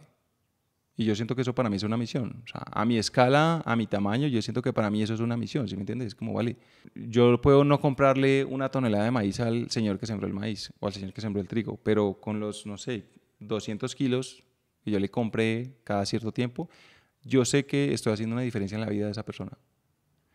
Uno, que eso es por un lado de la cadena. Por otro lado de la cadena, o sea, quienes lo consumen, yo sé que estoy vendiendo algo donde estoy cuidando a las personas, ¿sí me entiendes? A mí sí me importa que las personas que consuman o que compren o que compartan lo que nosotros hacemos estén bien nutridos. Y cuando digo bien nutridos no quiere decir como que ni es light, ni es fit, no. O sea, nosotros vendemos un brownie que tiene azúcar, huevos, mantequilla, chocolate, pero que sean de verdad, ¿sí me entiendes? O sea, que sean de verdad, que yo sé que te los vas a comer y listo, es un gusto que te diste, pero no es una mentira, uno. Y luego estás beneficiando a un montón de personas alrededor. Entonces, yo siento que eso es parte de mi responsabilidad, ¿sí me entiende? Como ciudadano de este planeta, por decirlo así. O sea, entonces sí, muchos, o sea, puede no ser, no sé, el negocio más lucrativo ni más rentable, pero yo siento que sí estoy generando un cambio importante. O sea, yo fácilmente podría estar en, no sé, en una multinacional o alguna compañía ganando muchísimo más, no sé, 10 veces más lo que gano y haciendo un horario y todo, pero yo digo, para mí eso no me mueve la aguja. Y yo siento, Luisa, que el mundo va a tener que girar y va a tener que voltear a ver el alimento. Porque es que podemos generar mucho dinero, ganar mucho dinero, pero cuando llega una pandemia o un paro o una de estas situaciones que desequilibran ese falso equilibrio que yo llamo, lo primero que va a hacer la gente es a comprar alimento. Y lo primero que están buscando es ver cómo llenan sus despensas de comida, quienes pueden hacerlo, ¿listo? Pero al menos cómo sostienes tú el alimento. Y para mí eso es un indicador clave, ¿vale? Tú puedes no tener, o sea, vamos a la pandemia, ¿sí? Te quedaste encerrado en tu casa, o sea, no podías ir al centro comercial. Pero es que una cosa es no poder comprar una camiseta nueva o otra cosa es no poder comer. O sea, no tener ni siquiera para comprar. ¿Sí? O sea, no tienes dónde ir a comprar. O sea, los supermercados eran vacíos, ¿sí me entiendes? Y es por eso también que cuando hay estas crisis, el hecho de importar tanto, uno se da cuenta que no hay que consumir lo que hay aquí porque no puedo importar, entonces si no aprovecho de lo que hay aquí, pues no hay alimentos. Y por eso te digo que somos responsables. Por eso somos responsables y por eso te hablo de un falso equilibrio. Porque en el mercado lo tenemos a un precio justo, ¿no? Entre comillas, es barato, entre comillas, pero ante una crisis estas que yo creo que cada vez van a ser más y más y más, ¿qué va a suceder? Que cuando volteemos a mirar qué se está sembrando en Colombia, quién está produciendo algo, no vamos a ver nada. Porque lo que te decía, esas generaciones de campesinos, o sea, si yo le compro trigo a un señor que tiene 90 años, ¿cuántos años más le quedan para producir trigo? Y detrás de él no viene nadie más. Las tierras abandonadas. ¿Por qué? Porque los hijos se fueron a la ciudad a vender, no sé, celulares, estuvieron en la universidad para ser exitosos. Entonces, yo siento que si nosotros no nos responsabilizamos por eso, o sea, que al final termina siendo esa soberanía alimentaria, nos vamos a ver al futuro en problemas muy grandes. Y ya los vemos venir, te digo. Uh-huh. Decías que pues los números a veces no te da y todo. Te has cerrado el del Peñón, Sí. Barraca del Peñón. Ajá. ¿Nos puedes hablar un poco de eso y cómo lo vives como tú de emprendedor? Como, he creado algo y me toca cerrarlo. Pues ¿Cómo es? siento que es como todo en la vida, ¿no? Hay momentos para recogerse, o sea, hay momentos de recogimiento que uno como humano necesita. Y digamos que esa iniciativa del Peñón fue una iniciativa para hablar nosotros desde un lugar diferente al PAN, ¿no? Que era como, vale, tal vez podemos hablar más fuerte o con un tono diferente cuando tenemos un plato de comida servida a la mesa que con un pan que tú compras y te llevas a la casa, ¿sí? Entonces, esa fue la idea, ¿no? Pero muchas veces las ideas en la cabeza son muy diferentes a la realidad. Eso por un lado. Y por otro lado, pues, o sea, te digo, pasa en todos lados, ¿no? Como dice el dicho, todo está caro. O sea, todo se vuelve súper costoso y todo sube y sube y sube y sube y es como, pucha, ¿cómo haces tú para sostener eso? ¿Sí me entiendes? Sabiendo que quieres pagar justo a todo el mundo, no solo al productor, sino a quien trabaja contigo, a que quiere vender a un precio correcto, que hay un mercado para eso. Y a veces simplemente pues esa ecuación no funciona. Entonces ahí es donde sí puede haber pasión, pero no te da tanto como para tener que comenzar a sufrir. Cuando tú ya comienzas a sufrir y ya dices tú, bueno, si yo vendo, ofrezco bienestar, pues, y yo no estoy teniendo bienestar, ahí se prende una alarma y tú dices, tal vez hay que recogerse y generar bienestar interno para poder seguir generando bienestar para otras personas. Entonces digamos que eso fue un poco lo que pasó. Y sí, es un aprendizaje, Luisa, también creo que es un aprendizaje. Bueno, ¿desde dónde? Si nosotros queremos seguir hablando desde el alimento, yo no creo que necesariamente uno tenga que abrir más puntos. Hoy en día lo aprendo, ¿no? O sea, me ha costado mucho, o sea, trabajo, dinero, esfuerzo, entender este mensaje y creo que ya lo entendí, ya me quedó claro, prometo no volver a hacerlo. Pero es eso, tú necesitas hacer estas cagadas para aprender que tal vez esa no es la manera de comunicar lo que quieres comunicar. Sí, son decisiones a veces que son súper importantes de tomar y súper valiosas. Sí, y fue muy bonito, tejimos redes, conocimos más personas. Mira, yo creo que tal vez desde las iniciativas que nosotros hacemos en estos proyectos, o sea, quienes trabajamos así, yo digo que uno de los recursos más valiosos es esa red que tú tejes. Sí, cuando yo te digo que parte de digamos, de mis mejores amigos, amigas o comunidad que yo tengo circundante proviene de Baraka, hoy en día yo te digo, pucha, tal vez ese es el mayor tesoro que a mí me ha dado Baraka, ¿sí me entiendes? Cultivar estas amistades que tú dices, ¿dónde hubiera yo podido encontrar a esta persona? ¿Sí? ¿Cómo hubiera yo podido llegar a esta persona? Te digo, y personas que hoy en día son familia nuestra, ¿sí me entiendes? Dices, tal vez es el mayor recurso que nos da a nosotros detrás de estos proyectos. Uh-huh. Sí, porque también hay un lado un poco social en Baraka, si no estoy mal. No sé si todavía sigues trabajando con la fundación. Uh-huh. Hoy en día lo hacemos menos. Sí lo seguimos haciendo, pero a ver, te cuento un poquito. Hay una fundación que se llama Ser para Ser. Es de un amigo que admiramos un montón. y él cree firmemente que esta ciudad sí se puede cambiar y yo creo en eso por él. Pero él dice que el cambio tiene que venir desde otro lugar, o sea, no sé. Entonces él acompaña a jóvenes del oriente de Cali y los forma durante 4 años de vida y les transforma la vida. Y yo te puedo decir una cosa, yo me siento a hablar con personas que salen de la fundación de Andrew Silva, se llama él, y digo, son personas muy diferentes a las personas con las que uno habitualmente se sienta, o si tú vas a la Universidad Javeriana o dices si te sientas, bueno, muchos de ellos estudian ahí hoy en día, pero dicen, su aspiración de vida es muy diferente. Dice, muchas de esas personas están estudiando en estas universidades, personas, o sea, que te digo, que nunca en su vida tal vez se hubieran imaginado estar ahí y que con puro esfuerzo y creencia y muy echados pues para adelante han logrado llegar a estos lugares, pero no necesariamente son personas que estén diciendo voy a salir de aquí porque quiero montar una empresa y ser millonario, no. O sea, yo te digo, yo he hablado con chicos que salen de la fundación que dicen, yo quiero generar un sistema tecnológico para que las votaciones puedan hacerse de esta manera y sea lo más transparente posible y todo el mundo pueda acceder a la votación de una manera transparente y tú dices, juepucha, es gente pensando demasiado diferente, ¿sí me entiendes? O yo quiero ser psicólogo porque es que yo quiero generar bienestar en mi comunidad, que tú dices, vale, este man está haciendo algo diferente. Entonces, ¿cómo participamos nosotros? Pues parte de las personas que salen de la fundación después de que se gradúan, digamos que tienen que tener un fogueo en el ámbito laboral y ellos vienen y trabajan con nosotros.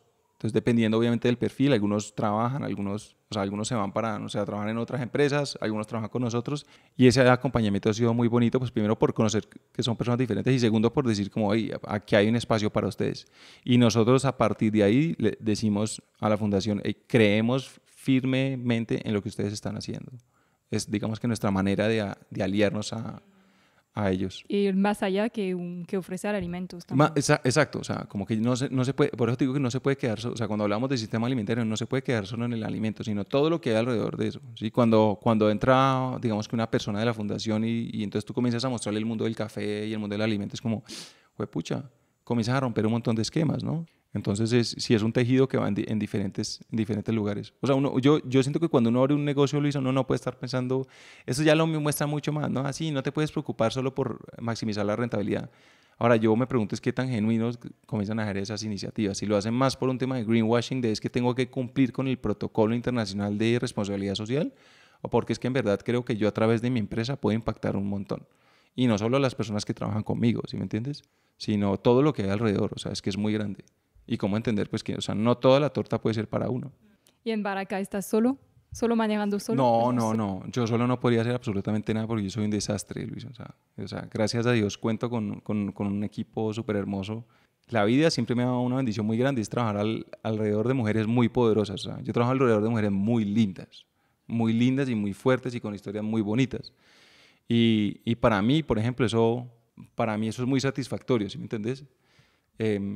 No solo por saber que ellas están ahí, sino por saber que también hay un desarrollo para ellas ahí. O sea, Baracá no es una compañía grande, pero pues yo sé que las personas que están ahí están dando, muchas de ellas están dando todo, sí, todo por estar ahí y por ayudarnos a marchar esto adelante. Y evidentemente no, o sea, solo no podría, no. O sea, yo digo que solo uno no llega a ningún lugar. Entonces, no, me acompañan personas muy, muy bonitas que están ahí, pues. Hay un equipo potente detrás contigo. Es un equipo, sí, es un equipo y tal vez ese es uno de los retos, ahora que lo mencionabas, como emprendedores, es uno de los retos más grandes. Construir un equipo en el sector en el que nosotros estamos es tal vez de lo más difícil, porque es que nadie quiere estudiar para ser mesero, ¿sí me entiendes? O sea, estudiar panadería es como, siempre ha sido un oficio muy relegado a, no sabes qué hacer, pues lava las latas y aprende a hacer pan y cualquier cosa. Pues cómo haces para darle sentido a lo que haces y simplemente dejas de ir por un ingreso, ¿sí me entiendes? Como, hey. Entonces nosotros muchas veces, por ejemplo, para conectar esas personas que trabajan con nosotros, esas salidas de campo que hacemos, las hacemos con ellas. Como, hey, vamos a conocer a este señor que está haciendo unos quesos increíbles. Porque una cosa es hablar y otra cosa es estar allá. Porque eso también es una manera de pasar del dicho al hecho, ¿no? A la acción, como que no es solo ve y te lees el manual y te lo aprendes, sino vení a entender qué es lo que hay detrás. ¿Y te sientes solo en esta misión de valorar lo que hay en la región? No, gracias a Dios no. Hasta hace un tiempo lo hacía, pero hoy en día, como te decía, yo siento que hay gente muy, muy bonita trabajando alrededor de eso.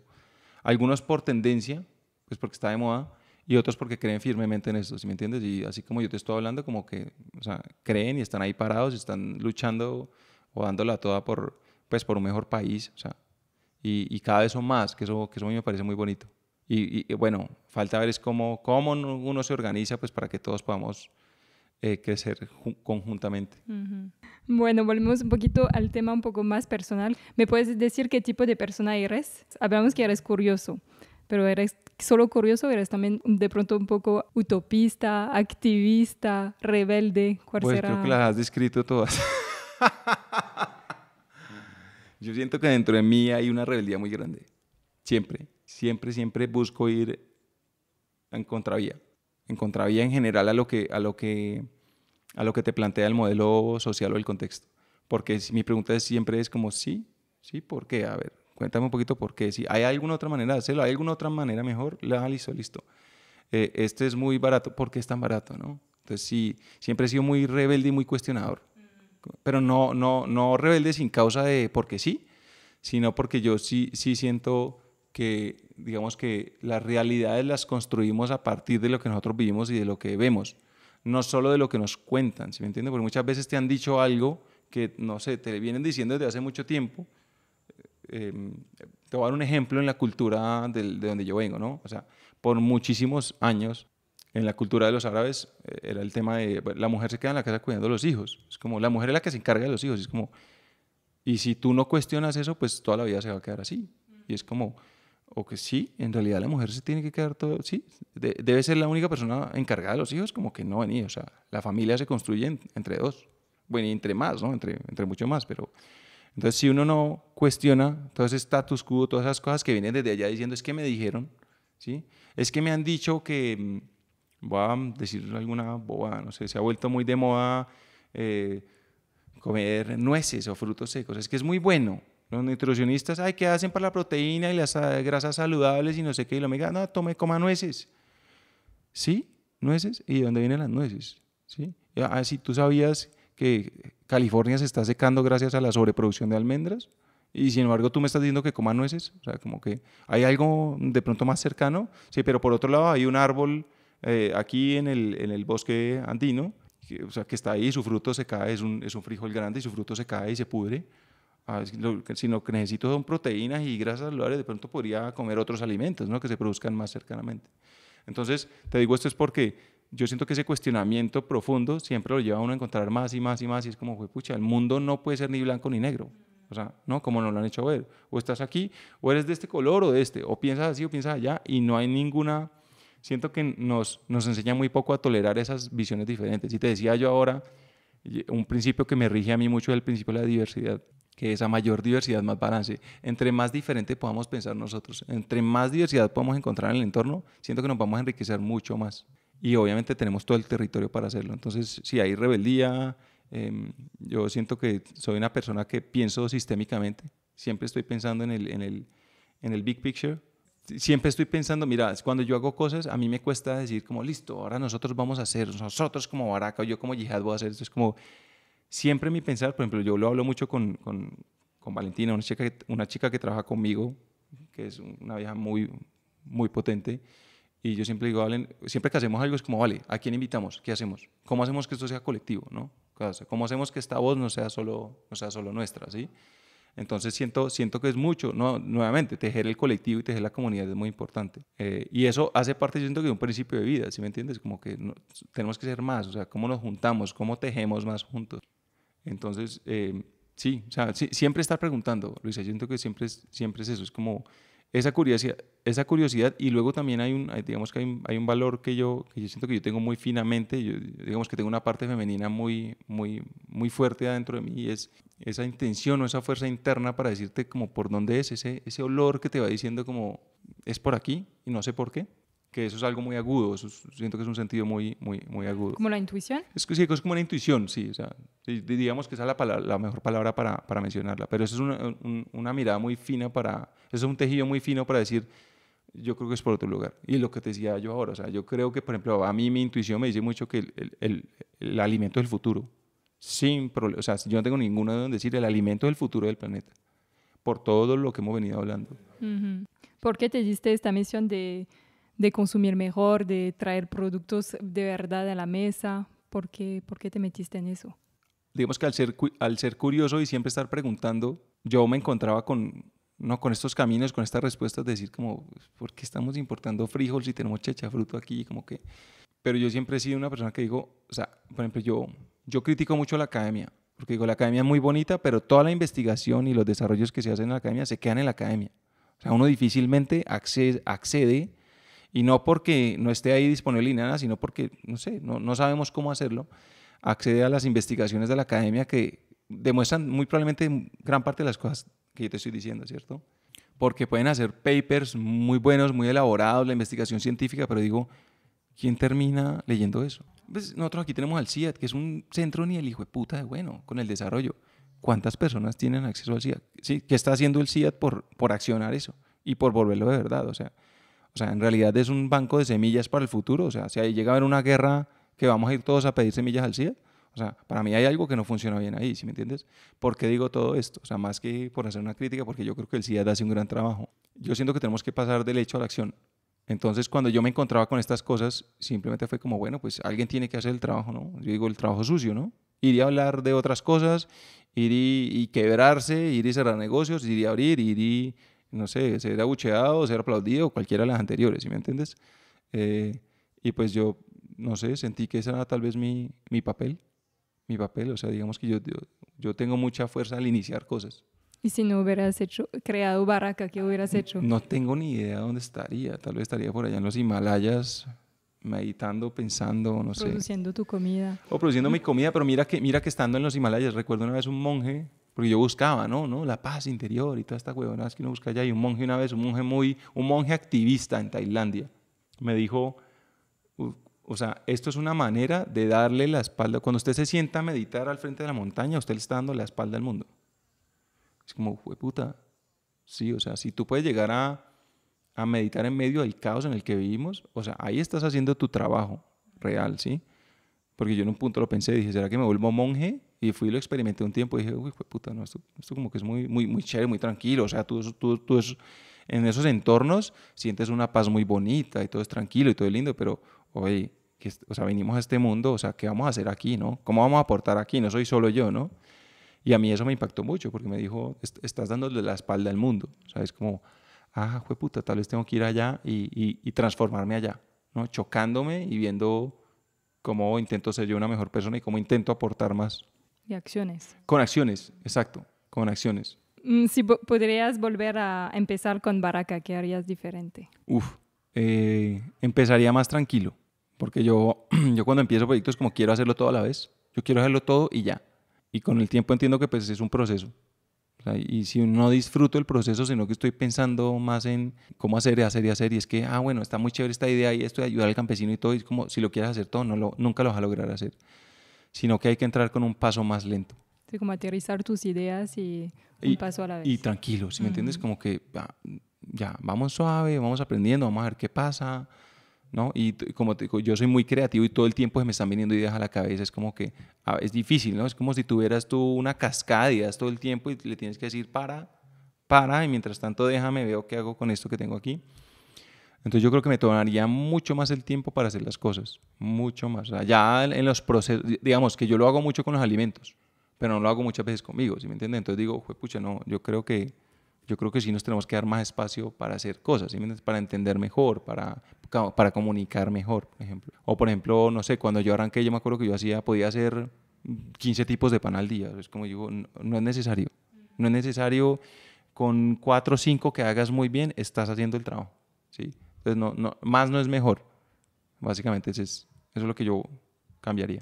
¿Y qué consejo te han dado cuando iniciaste o qué te han dado y que no seguiste? Cuando inicié me dijeron que no lo hiciera, que no me metiera en esto porque es un oficio muy esclavizante y es cierto. El alimento es un oficio esclavizante y muy mal agradecido.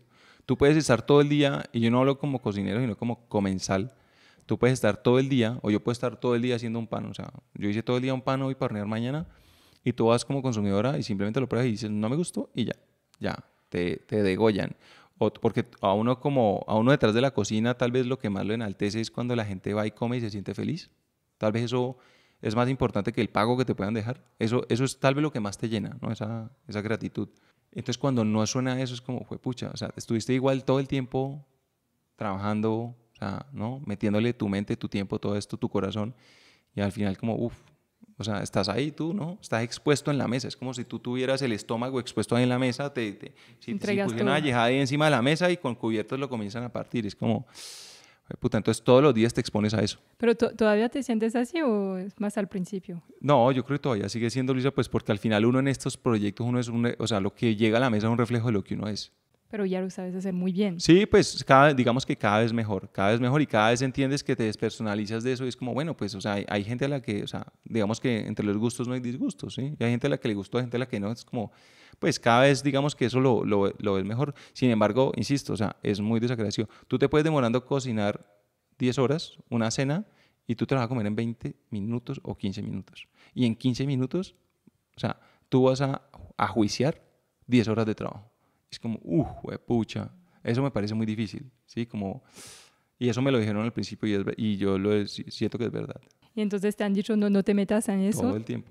No, todo el tiempo. Por ejemplo, mi familia me dicen, o sea, yo viajaba un montón y me decían como, puta, te fuiste a darle la vuelta al mundo para hacer pan. O sea, como, sí, o sea, eso es lo que hago. Pero hay más que Claro, eso. claro, pero es difícil, o sea, si en un podcast de 1 hora, o sea, yo te puedo transmitir todo esto, pero en el día a día, o sea, es difícil transmitir esto, ¿no? Sí, por eso estamos aquí, por eso para estamos que lo aquí. contes.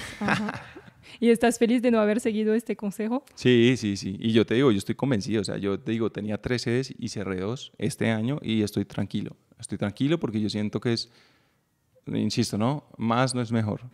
O sea, tal vez es mejor concentrémonos en lo poco y hagámoslo bien. Y yo estoy tranquilo, o sea, yo sé que, digamos que Baraca no es un proyecto que me va a hacer multimillonario, no lo va a hacer, o sea, me va a dar para vivir tranquilamente, o sea, espero, pero eso me ha abierto mucho las puertas a otros lugares. Y eso es muy bonito, ¿sí? Que tú puedes hablar del alimento no solo desde un establecimiento de comercio que vende comida, ¿sí? Entonces, para mí eso es muy importante, o sea, como que te abra otros espacios. Entonces yo digo, no, yo continuaré, o sea, como que yo ya entendí que yo no quiero abrir barracas en todo, no me interesa, o sea, como que... Yo siempre he tenido claro que hay un libro que yo me leí hace mucho tiempo cuando estudié en Schumacher que se llama Small is Beautiful, lo pequeño es hermoso. Y básicamente hablaba de esto, es como más no es mejor, o sea, como que o sea, lo pequeño se hace hermoso porque tú le das el cuidado y la atención que requieres. Entonces yo esto siempre lo he tenido en cuenta. O sea, a mí me llegan muchas veces y me dicen, no, pues vamos para Medellín, ahora vamos en Bogotá, más sedes. Sí, como que... Y la verdad a mí no me interesa en absoluto. ¿Dijiste que tienes hijos? Tengo 2 hijos. Esa es la tarea más grande que he tenido en el mundo, en mi vida, digo yo, ¿no? Porque es muy hermoso, pero también es muy exigente.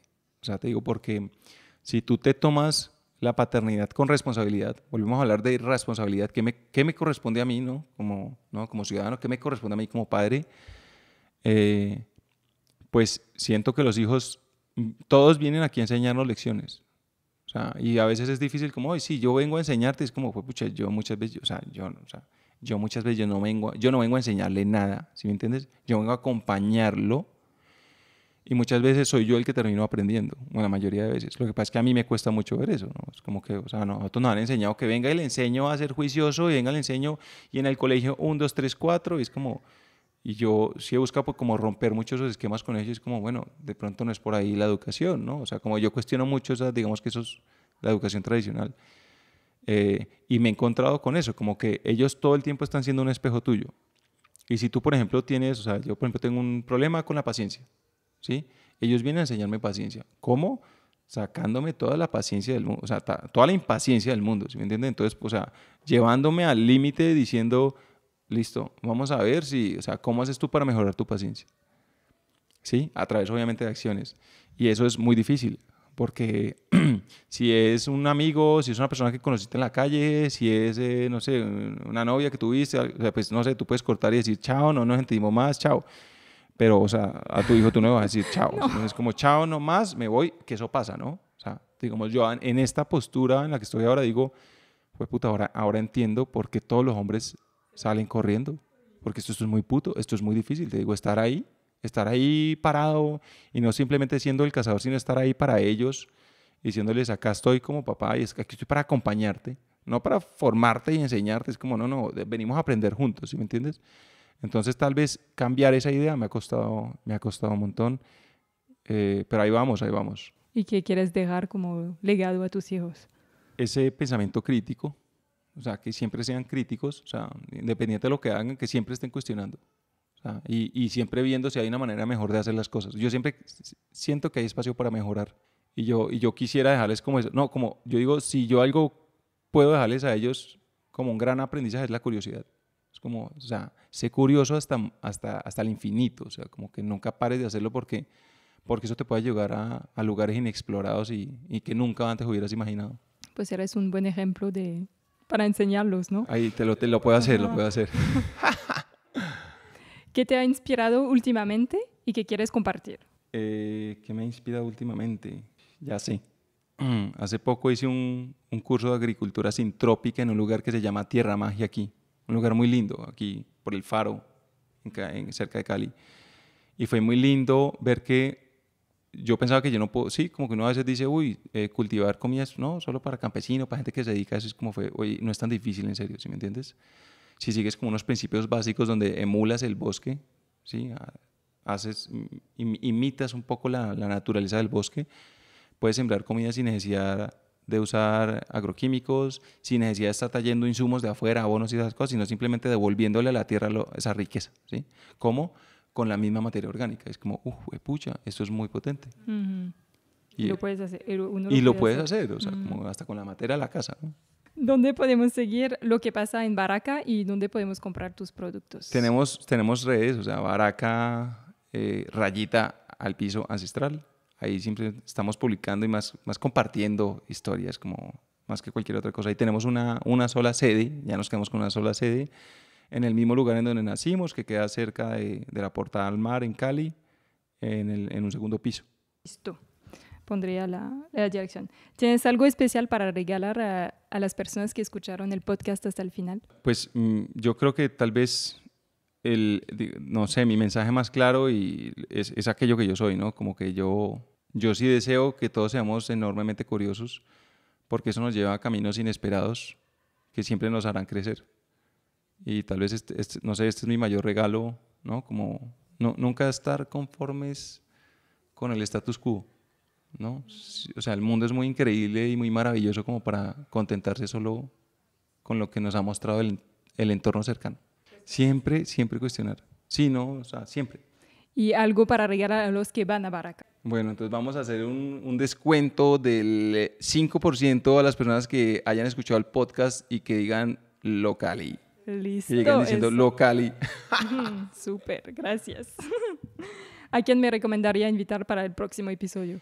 Una de ellas se llama Amasijo, es un lugar en San Antonio. Es Andrés, es un chico también muy bonito, muy interesado en trabajar con estos productos, en entender. Es el que me dijo que hay vanilla en Colombia. Bueno, Andrés, entonces ahí tienes a Andrés con también.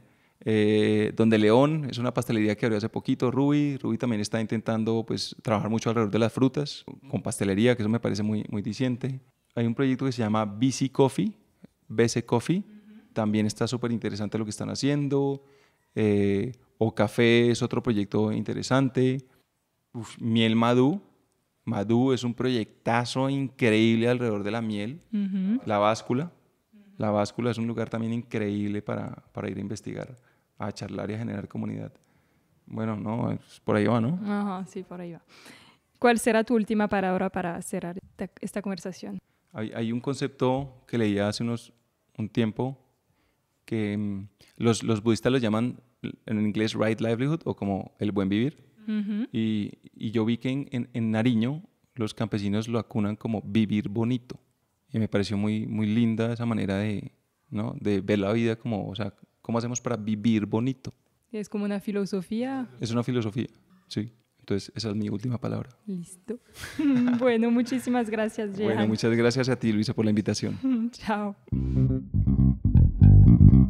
Jehan nos deja una invitación poderosa, cuestionarnos. ¿Qué comemos? ¿De dónde viene? ¿A quién estamos apoyando con nuestras compras?